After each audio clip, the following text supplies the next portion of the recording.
The story of the arriving refugees presents a big problem both to the people and to the spirit of the residents of Orange County. We'll talk about this challenge with our special guest today.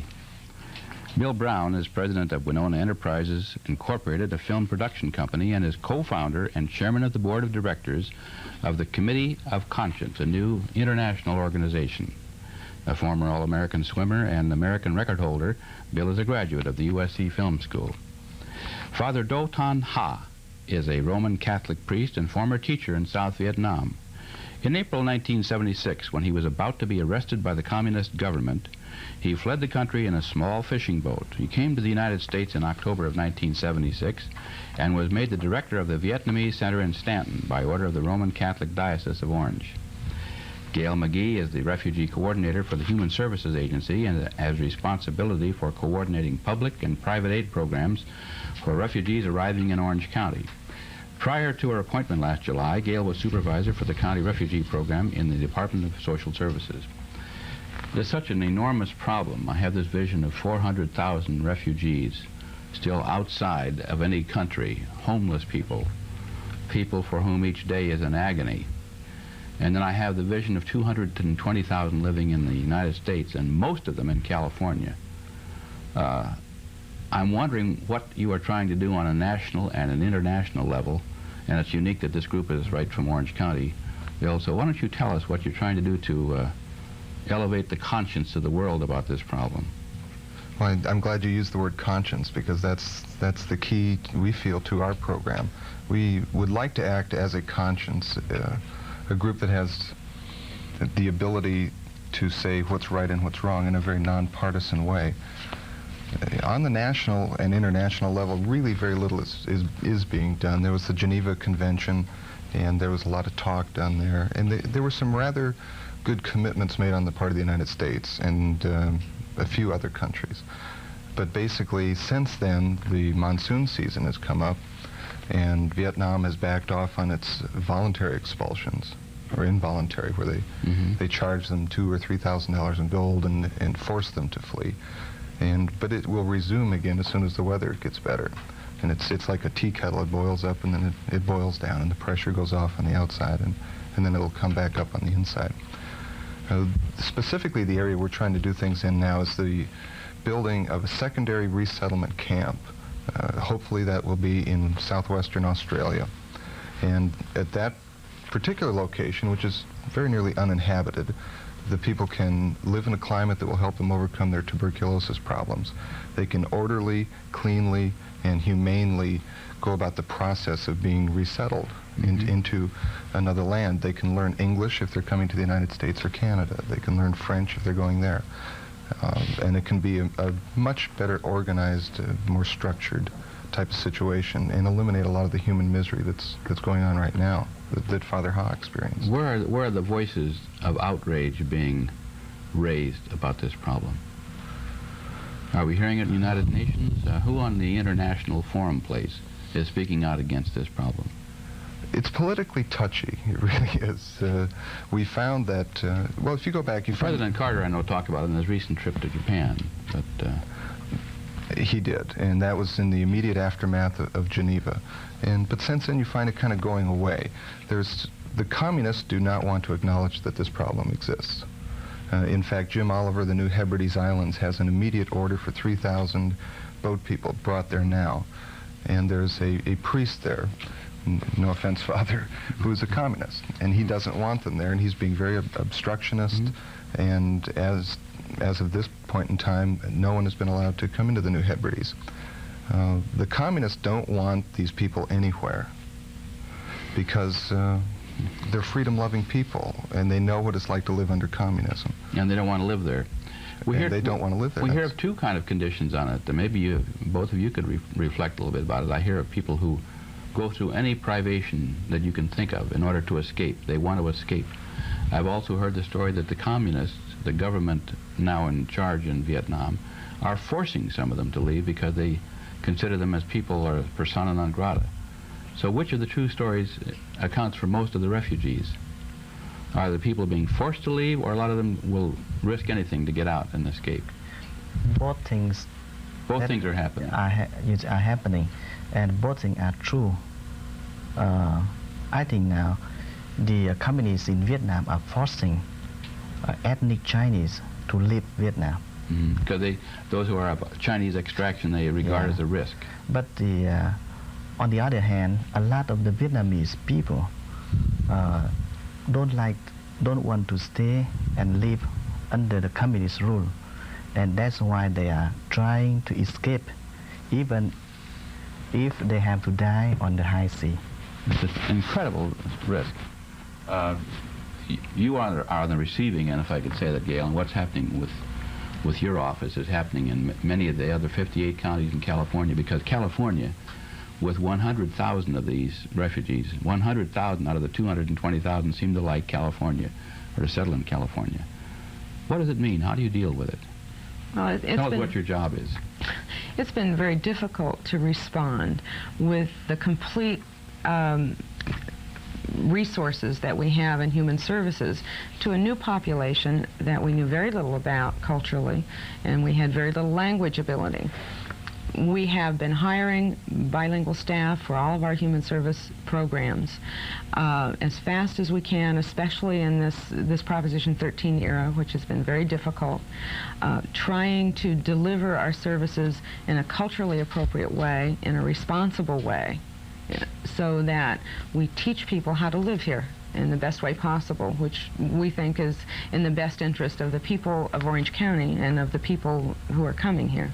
How big is your staff that you have to do this, is kind of providing these services? That's really difficult to say, because there are an awful lot of people who are dealing with refugees throughout the Human Services Agency. But they have other jobs also. Right. Mostly it's quite a large number of staff that is dealing with the financial assistance part of it and the social services part of it. And we have a mixture of bilingual staff and Americans who deal with this on a regular basis. What an immense problem it must be for people to come here and not only to have language problems, but cultural differences. Can you comment a little bit about that? Well, cultural shock is something that we've all heard a lot about, but I think it's probably especially true of this population because they had no settled community to relate to. They had no one here, as our other immigrant populations have always had, to guide them, to explain to them the kinds of things that American expected of them, the kinds of ways that they were going to have difficulty in dealing here. I'd like to read a quote from one of the congressmen from California. This is Congressman George Miller of the 7th District in Northern California, who just got back from one of these camps, and this might be of interest to you, Bill. He says, "During my inspection tour, I saw living conditions which defied human imagination. People were so crowded that they were actually living on the very edge of existence." He recounted one situation in which 4,000 people were living on less than 1 acre of land on the side of a hill. Children were playing with raw open sewage. Water was being taken from contaminated wells, and people were crammed into the ill-equipped and makeshift hospitals where they were left untreated, sometimes for months. An incredible story. Now, is your organization trying to address problems like this? These camps where they're sort of in a limbo. They're not in their own country, and no other country has accepted them. Yes, very much so. We've sent 6,000 pounds of food over up to this point with our sister organization in San Francisco. I will be going over there next month with some other people. In some ways, I don't really need to. It's a fact that it's that bad, and maybe we don't need another voice saying it's that bad again. But that's the big reason why we need an ultimate resettlement camp to address the problems that Gail was talking about, where they can learn a new language and some of the cultural expectations. What kind of clout, what kind of wherewithal do you have to accomplish these objectives? There are a variety of complex ways that this can be done, but specifically there are tax incentive arrangements that can be handled for a company like Bechtel to go down there and construct a camp that can hold, HEW has earmarked $200 million for construction of a camp to hold 250,000 people. Now that won't handle the whole thing, but that's a heck of a good start, and it could be a camp that is almost self-sustaining. That they can farm there, they can do a lot of things there. And this is what's really needed to avoid that horrible tragedy that you talk about there. Pulong Bidong camp is about 2 city blocks, and it has 80,000 people in it. Incredible. I didn't even think of that. It is. You were telling me that former President Ford had joined your group. Can you name some of the other people? I know Win Kao Key was going to be with us on this program, was unable to be here. Well, I just got Who are some of the other people? a very nice letter from President Ford, and we'll be meeting with him probably next week. Ellsworth Bunker, former ambassador to Vietnam, has expressed the same kind of feelings. William Rusher and William F. Buckley. We're trying to have a bipartisan. We're waiting to hear from Ted Kennedy. We want a very bipartisan, very above-board, non-parochial, I guess pro-American business. But you're trying to get international support, aren't you, toward this effort? Right, international support in American business. And we think the best thing we can do is show the world that American business, in world cooperation, can solve the problems of the communist menace. Mm-hmm. I don't want to sound like one of the right-wing radicals, but this problem is a fallout of communism. It seems to me that we heard an awful lot of the problems of so-called invasion of human rights when the war was on. People, anti-war activists, were speaking out about conditions in Vietnam. I don't hear many voices being raised on an international forum place of the plight of these people, of one of the greatest migrations, violations of human rights, if you want to call it that have ever been heard of, to take 1 million people and tell them they have to get out of their homes and leave everything and throw them in the open seas. Well, it's one of the greatest holocausts. It's right up there with the Jewish problem in World War II, with the Hitler problem. So right now there's been over 3 million people die. So many in their own homelands through enforced starvation. Mm-hmm. The inability of the government to feed its people. I'd like to have us look at some pictures. We have a couple of pictures that illustrate the people in the boats. For example, the people who were in the large boats. Now, this is one of the scenes that was taken from, we obtained this from Life magazine, indicating what people go through to get in these miserable, small boats and head out in the open sea, particularly in the wintertime in Vietnam, when the waves are 15, 20 feet high off the coast. We have a family that came to Orange County that we're about to talk to, and this family is holding up a sign. The sign says 1,500 kilometers in 6 days and 6 nights. The family that are on that boat have now come to Orange County, and they're living in Santa Ana. And now let's go to the home of Mr. and Mrs. Chien Quang Tran of Santa Ana, who will tell us of their experiences. He was a journalist in Saigon, South Vietnam. He lived in Orange County for a year, and he worked as a draftsman.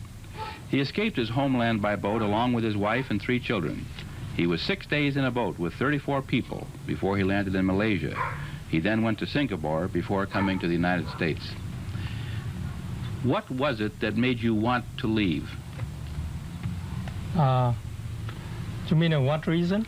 For what reason? What was the motivation for you and your family to take this terrible risk to go out in a boat and escape? We have some reason. And the first one, we are anti-communist. And the second reason, we try to live under communist regime, but we cannot. We live there about over the year, almost 2 years, but we cannot try. Communist government keep anything, and they don't have any democracy for the people. The most people live there always worry at daytime and nighttime. What was it like in that small boat out there with 34 people going 6 days, 1,500 kilometers? Yeah, this is very difficult to live in a boat, but we try. We decide 90% die on the sea better than 10% live under communist regime. How do you like living here in Orange County now? A new life for you in this past year. What's it like for you?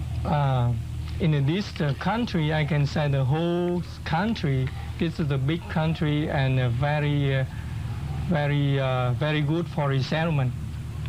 How about your family? Are they going to make it? Are they going to do well here? Is it going to be right for you? Yeah, our whole family will do very well, but we always very sad because my parents still living in under communist regime right now. What do you hope to do as time goes on? In the future, I hope we can be back with my country. Hoping to go back to his country. Gail, I'd like to ask you, another question about the reality, the nuts and bolts of this thing when people come in, and we're supposed to be getting $2,000 a month or something like that in Orange County. The government gives $350, allocates $350 per refugee under the existing law. What happened to that $350? How is it dispersed? Okay. The $350 is given to official resettlement agencies, of which there are about 8 or 9 in the country. Mm-hmm. Resettlement agencies have been resettling refugees for many, many years in this country. And they mostly are private organizations that find sponsors and use church organizations to extend their resources or do the resettlement themselves. Like the U.S. Catholic Conference here? Or, right. Or the International Rescue Committee? Right. And they get so much money per person to find the people a home, to find someone who can help guide them through the first steps of getting their children enrolled in school, mm-hmm. learning English, learning how to find a job, those kinds of things, in their initial steps in making it in the country. What happened to the $350? I mean, if, let's say, a family of 4 comes, then they get, presumably, they're going to get $1,400. Well, what happens when that $1,400 is gone? Each resettlement agency uses that money in a different way. So it sometimes goes for administration and programs to help people. I see. Sometimes the money goes directly to the family. Or a portion of the money may go to the family. Right. I see. Of course, that is not enough money, especially in areas where the cost of living is so high and the housing is so high, to do much more than get people located into housing and pay the deposits and do the initial part of the resettlement. After that time is with large families, it's obvious that people will not be most people will not be totally self-sufficient in that period of time.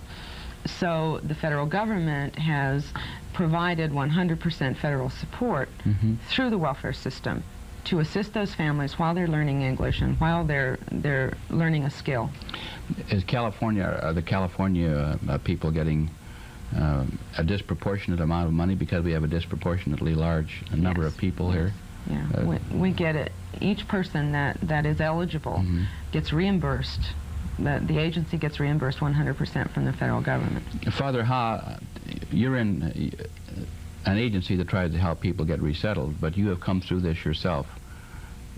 How do you see this problem? What does it really mean for these people who are coming to California, trying to assimilate, be assimilated into our culture? I think that there are 2 categories of people, both people living in California. What are the 2 categories? Yeah, the first one is the well-educated ones. And the second one are just who were fishermen and farmers back in Vietnam.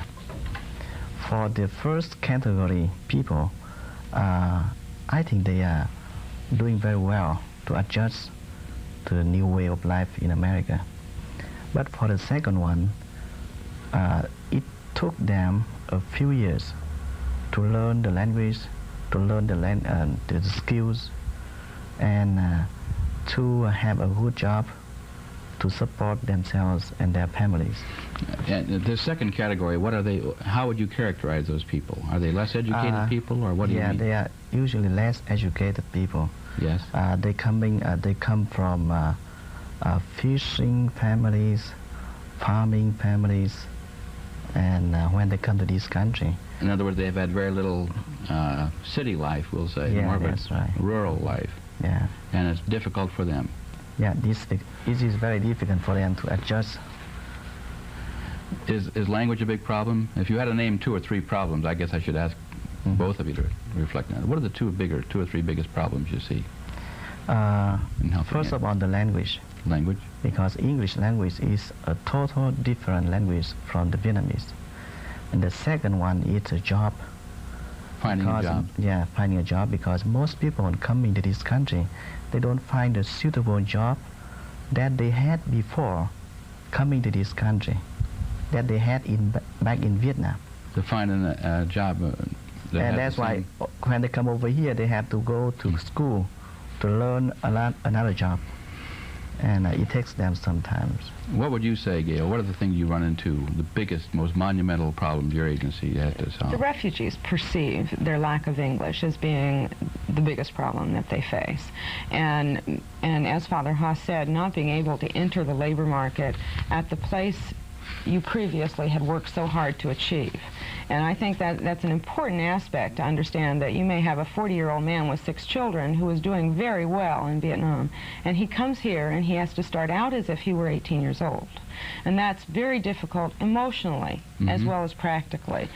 And loss of self-esteem and loss of the feeling like you have control over your life is a very frightening thing. I saw a figure quoted. Maybe, Bill, you've heard this one of the problems.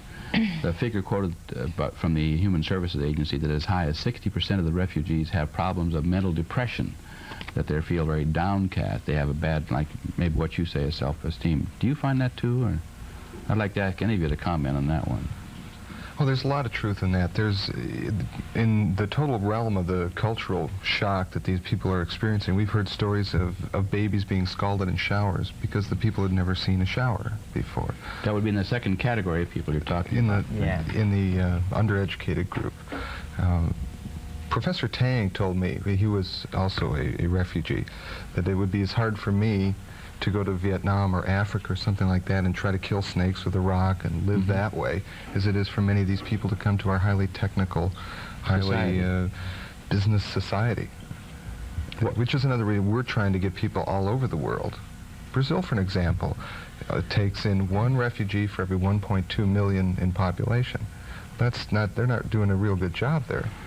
And much higher in the United States, of course, and Canada. We take 1 for every 560. Canada, I think, is 1 for every 300 and something. Gail, if I'm correct. France and Austria take more than we do.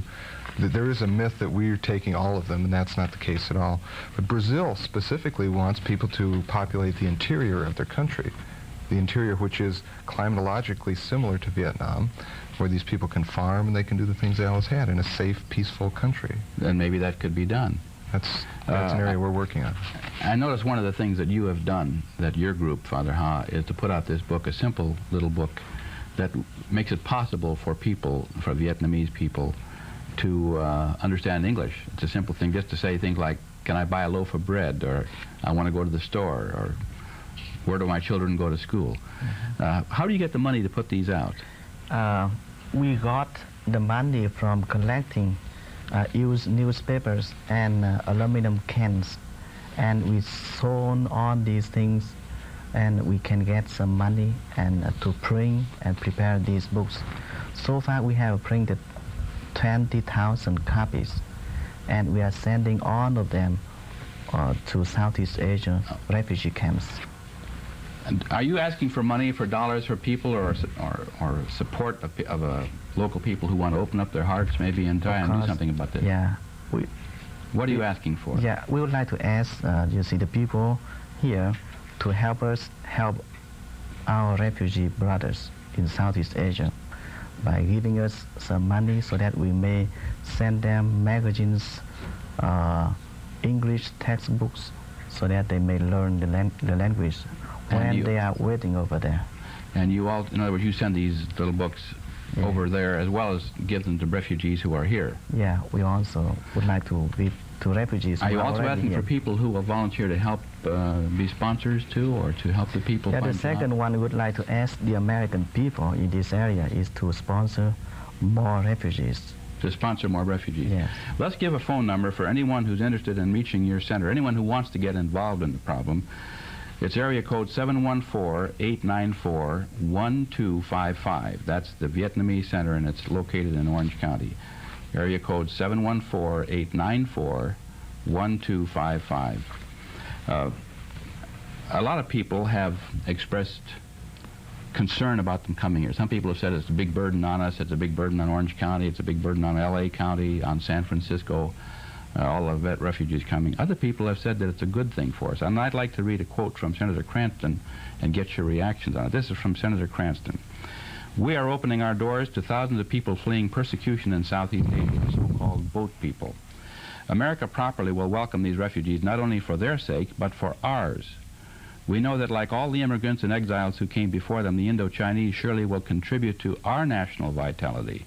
They will add to the diversity and richness of our lives and the pluralism and dynamism of our society. Are you finding a lot of people thinking that way, or are you encountering people who are also disenchanted with the people who are coming? Who wants to answer that one? Well, I agree with Senator Cranston. For one of the earlier times in my life, there is very definitely a group of people who are opposed to any influx of any people into this country, especially people from that far away. It seems that distance is a problem too. It's all the way around on the other side of the world, you know, and that's a chapter of our life we want to forget about. So do you have some hostility of people saying, keep them out, we don't want them here? Do you encounter some of that too? It's new. It's a new population. It's a new problem. A lot of people see it as an additional problem that we have to deal with. And it's very difficult for a lot of people in their daily lives to see the benefit of adding another dimension to our community and to our culture. Do you have people that are doing a good job, people who are here to, you have people who are helpful? In the American Yes. people? Yeah, we have a lot of good American people who have been helping the refugees who have come here and who are going to come here too. Okay. That's Keep a nice doing thought. it because he does a great job. That's a nice thought. Support him. Our time is almost up now, and I want to thank you for all sharing with us on a problem that concerns all people in California. This has been a special program for public television on the problems of the assimilation of the South Vietnamese and the North Vietnamese and Southeast Asian people into our culture in California. I'm Jim Cooper. Thanks for being with us.